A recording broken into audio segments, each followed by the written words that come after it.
Tahrir Square, the army still present around the square. Protesters continue to rally in the square in the cold and rainy weather.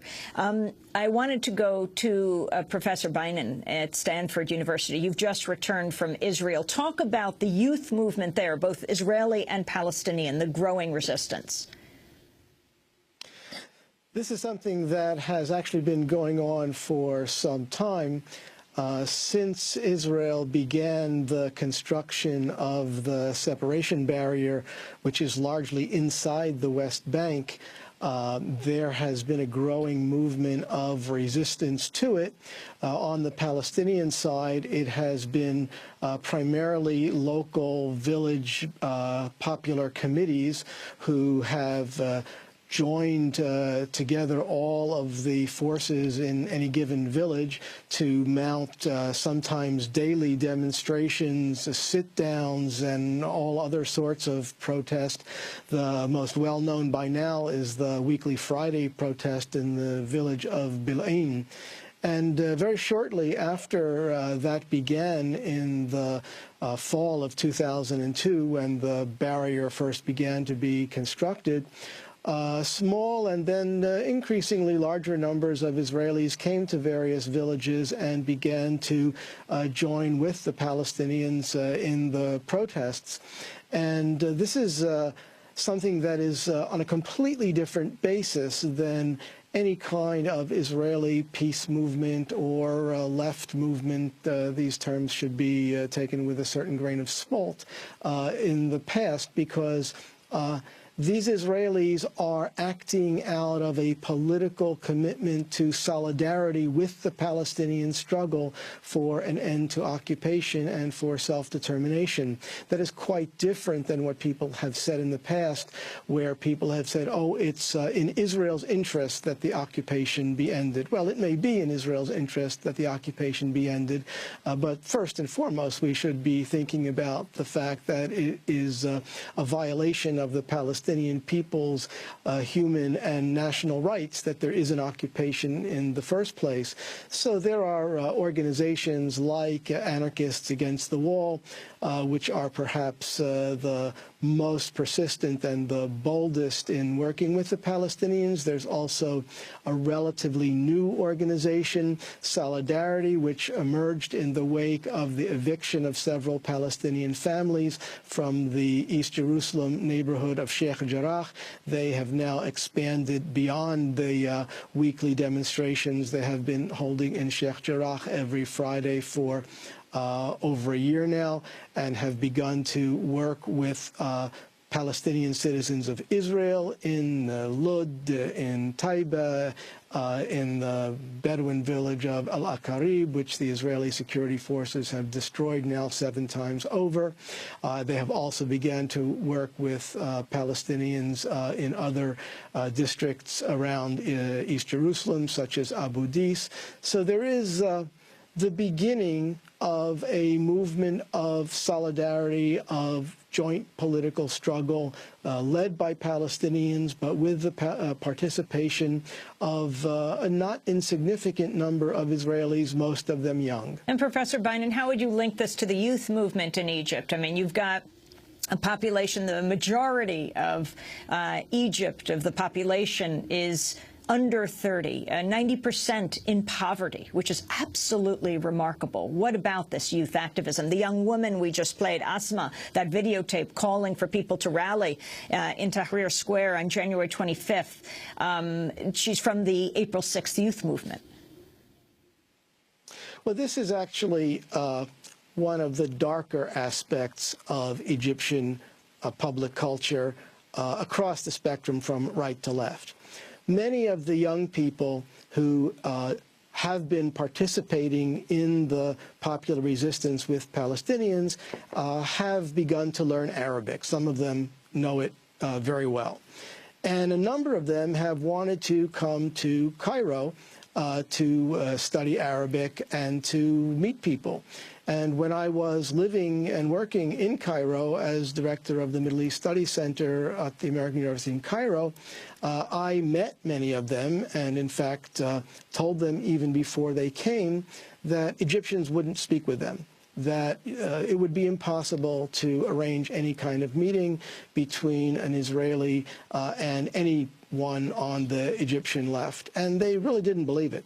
But it turned out to be true, and they were quite disappointed about it. Just 2 or 3 weeks ago, a friend who actually went to jail for 2 years because he refused to serve in the Israeli military contacted me and told me that some of his friends were trying to arrange for him to speak at the American University in Cairo. That simply can't happen. The American University in Cairo will not host any Israeli. It doesn't matter what their political position is. It doesn't matter that he went to jail for 2 years for refusing to serve in the Israeli military. So there is a very narrow understanding about such things across the board in Egypt. Now, I should hasten to say that this is because, in large part, the regime has systematically undermined the capacity of people to conduct an intelligent political conversation. The sorts of conversations that Ahdaf Soueif was describing in Tahrir Square are, for the most part, entirely new outside the walls of individual people's homes. So public political culture has been dominated by xenophobia, all sorts of fear-mongering and conspiracy theories and really improbable things, but they feed on each other and create a very narrow political culture. This, I think, is now going to begin to break down. Professor Khalidi, your response. Well, it's true. The security forces have created a climate of fear, and that's beginning to break up. But let me say something about the attitudes towards Israel. In part, this is a function of the fact that the normalization between Egypt and Israel was forced through by an autocratic regime that tried to prevent the public sphere, that tried to prevent civil society from having any voice in politics. And as a result, Egyptian civil society has reacted against the treaty, which it sees as having been imposed on Egypt, not so much the principle of peace with Israel, but the way in which this peace treaty was negotiated and is implemented, its unequal provisions. The Egyptian army cannot enter Sinai. The idea of the Israeli army being unable to enter, say, the Negev is inconceivable. But that is part of the peace treaty. The Egyptian army is limited in its size by a peace treaty with Israel. The Israeli army isn't limited in size. So many Egyptians reject the idea of normalization, in some cases perhaps mistakenly, but because the whole treaty, the whole relationship with Israel is seen as part of an unequal, humiliating arrangement imposed on the Egyptian people. And Mubarak's role in that? Well, President Mubarak is the one who's upheld this treaty. It was negotiated by his predecessor, but he has been the pillar of this unequal, submissive relationship in which Egypt has been engaged. Mustafa Omar. You know, a few years ago, a Jewish friend of mine came with me from New York to visit in Cairo, and she's an anti-Zionist, and she stayed at my house. And my mother was very confused. I mean, Jewish, anti-Zionist. And I told my mother that there are hundreds of people like her in the United States and hundreds like that in Israel. People in the Middle East need to see more progressive Jews here in the United States and in Israel speak out against racism and in solidarity with the Palestinians. And people also have a memory, I can finish on that. My mother is 67 years old. Her best friends when she was a kid were Jews and Christians. Jews have always been welcome and protected in the history of the Middle East and the history of the Arab world. It is possible for Jews, Muslims, and Christians to live in peace in the Middle East. And I think what's happening in Egypt, and I've always believed that, is really key to sending a message to the people of Israel that we would like to live in peace, but peace based on justice and not based on colonialism, not based on occupation. That is the real peace. It will not going to come from autocratic regimes like Mubarak. It's going to come from the Egyptian people, the people in Yemen, the people in Jordan, sending a message of welcoming to the Jews in Israel. Please live side by side, but let's live based on equality. And a peace not made between Egypt and Israel, while Israel intensifies the colonization and occupation of Palestine. This is something the Egyptian people cannot abide, seeing their country kissing and sweet-talking Israeli leaders while they send fighter bombers into Lebanon or while they destroy Palestinian homes. I want to end where we began, and that's in the streets of Cairo, with our senior producer, Sharif Kouddous, in Egypt right now. Sharif, you were 3 years old when Mubarak came to power. You flew in last Saturday, directly going to Tahrir Square. Your final thoughts in the special 2-hour broadcast, Uprising in Egypt.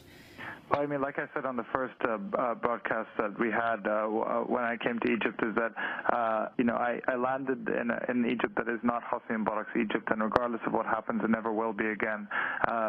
Walking around Tahrir, you hear all these political conversations, different groups. It's just fascinating to hear.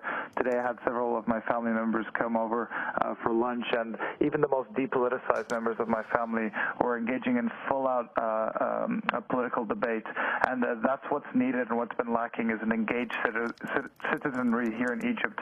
People now know that they can make a difference, and what can never go back is that fear that pervaded, that sense of hopelessness, that no one had a voice. People now here know that they have a voice.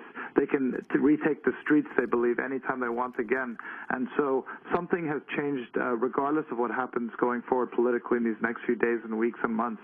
And that's something that so many Egyptians here, myself included, we now lift our heads with pride, and it's something that we haven't felt for so many years, so many decades, and so I'm very happy to be here to be able to witness this and to be a part of it.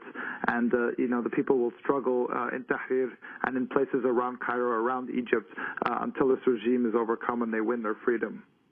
Sharif Kouddous, senior producer for Democracy Now! In Cairo, Egypt right now. You can follow his tweets, Anjali Kamat's tweets, the blogs, the postings of their reports at democracynow.org. As we continue through the weekend, you can order a copy of today's 2-hour broadcast at democracynow.org. We end today's special broadcast. As we do it, there are conflicting reports on whether Egyptian President Mubarak has resigned as head of the ruling NDP party. Meanwhile, the U.S. envoy to Egypt, Frank Wisner, says that Mubarak must stay in power as president to steer constitutional changes. We'll have more on Monday. Democracy Now! Is produced by Mike Burke, Sharif Kouddous, Aaron Mate, Renee Feltz, Nermeen Sheikh, Steve Martinez, Nicole Salazar, Hani Masood, Ravi Karen, Mike DeFilippo, Miguel Noguera, engineer. Special thanks to Becca Staley, Julie Crosby, Brenda Murad, Nick Gilla, Hugh Grant, Justin Lord, Jessica Lee, Ryan Devereaux, Dina Guzdar, Manal Khan, and to our camera crew, Kalan Innocent. Again, our website is democracynow.org.